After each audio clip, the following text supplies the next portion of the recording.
This is the story of The Lively Little Rabbit. You can read along with me in your book. You will know it is time to turn the page when you hear the lively little rabbit bounce like this. Let's begin now. Way back in the woods lived a lively little rabbit.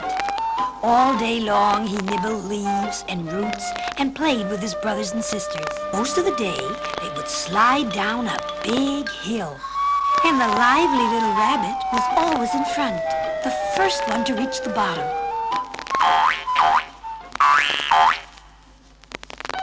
All the little rabbits would have had a wonderful time, except for the weasel, who lived in a hole in the forest. That old weasel was mean and grumpy and always pushing his sharp nose into everything. Besides, he was always ready to eat little rabbits for breakfast. So the lively little rabbit, who didn't want to be eaten for breakfast, was very careful to keep out of the weasel's way. So were his brothers and sisters. Whenever they saw the mean old weasel coming, they jumped quickly into their hole and stayed there until it was safe to come out again. And the lively little rabbit was always the first one down the hole. The weasel was a very cunning weasel, too. One day, when the lively little rabbit was alone in his hole, the weasel wriggled down into it by the back door. For a minute, the lively little rabbit thought he was going to become the weasel's breakfast. But the rabbit was smart, and quick as a flash, he jumped out of the front door and began to run as fast as he could.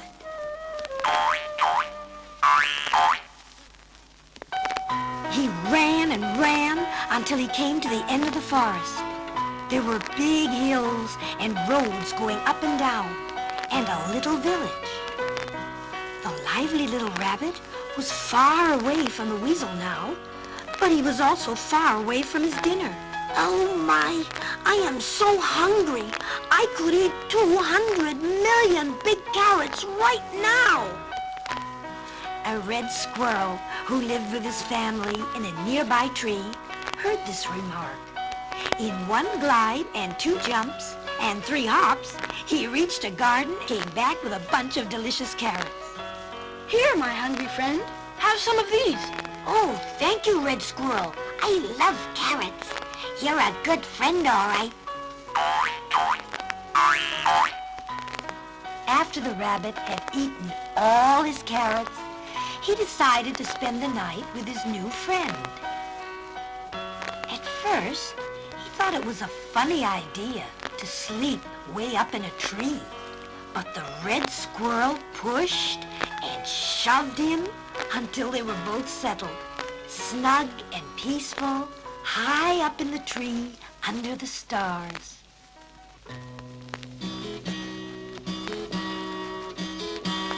The stars are out, the moon is out, it's time to go to bed.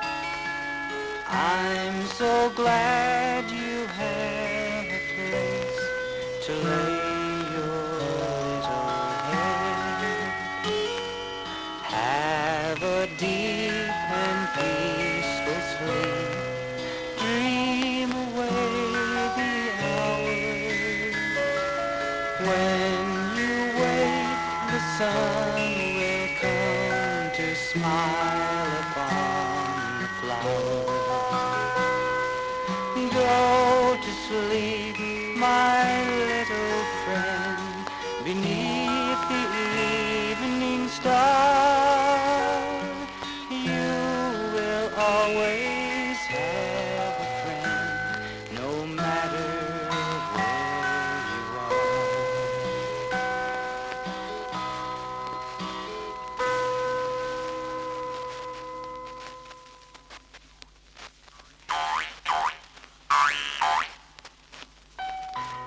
The next day, The lively little rabbit tried and tried to remember his way home, but he could not.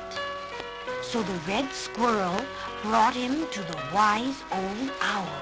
So, my little rabbit, you have forgotten your way. Well, don't worry. Tonight, I will help you find your home. As soon as it was dark, the owl spread his wings and flew off to search for the rabbit's home.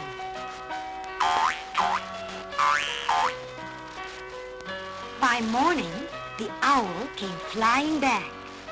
The lively little rabbit saw that he was smiling. Did you find my home, Mr. Owl? I certainly did, my young friend.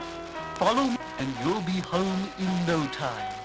So the wise old owl flew close to the ground to show the way to the lively little rabbit, who was hopping along just as fast as he could go.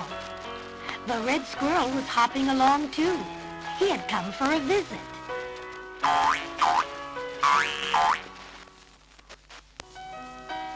Hello, what's the news? Said the lively little rabbit. The little rabbits all grew very quiet. The mean old weasel came again this morning and ate our great aunt on Daddy's side for breakfast. This made the lively little rabbit very sad. Something must be done. What? Said a brother rabbit. I think I know. Said the wise squirrel. We must give that weasel a terrible, terrible scare. Now here's my plan. We're going to build a make-believe dragon out of leaves and twigs. Then we'll all crawl inside to make it go. The lively little rabbit will pretend to be the dragon's head. It was a wonderful idea. Early next morning they set to work, and the wise squirrel fixed the lively little rabbit up to make him look very fierce indeed.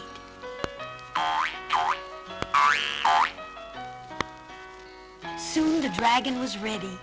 The squirrel and the rabbits looked at their work with pride. It was so very funny, especially when the owl, who was hidden inside with the rabbits, flapped his wings and shouted, "Hoo, hoo!" What a wonderful dragon it was!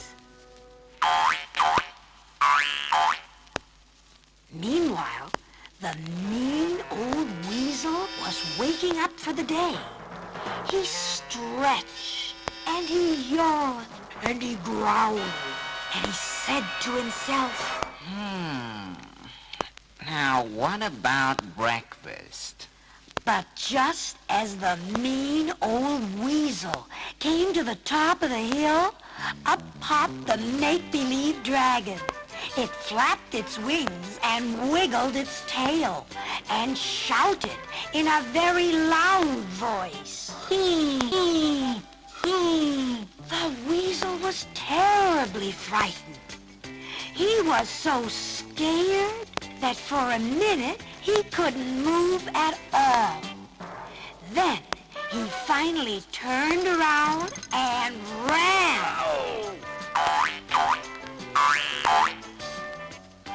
He ran away so fast that he didn't watch where he was going, and he stumbled on a rock. Then he rolled all the way to the bottom of the hill. He picked himself up and began to run away again, still falling down and bumping into things every few feet. All day long, way back in the woods, the lively little rabbit danced with his brothers and sisters and their friend, the wise red squirrel. Everyone was very happy. Hooray for the dragon, the weasel went away. Hooray for the dragon, we scared him off today. Our little rabbit and his friends may not seem fierce and strong, but when we stuck together, well, the weasel didn't last too long.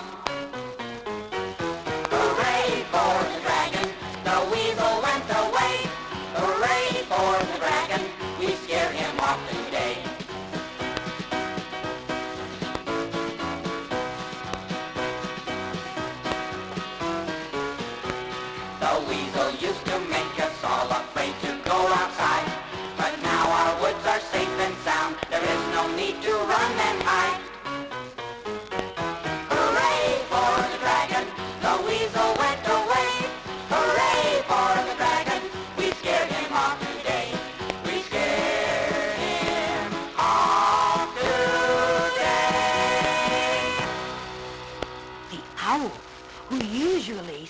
walked in the daytime, asked to be excused, and went to bed.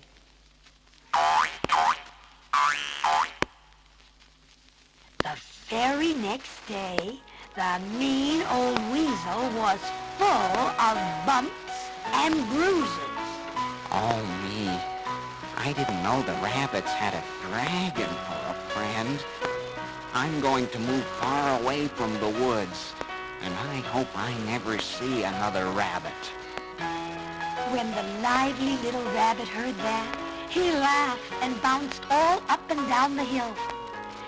Never again would he and his family be bothered by the mean old weasel.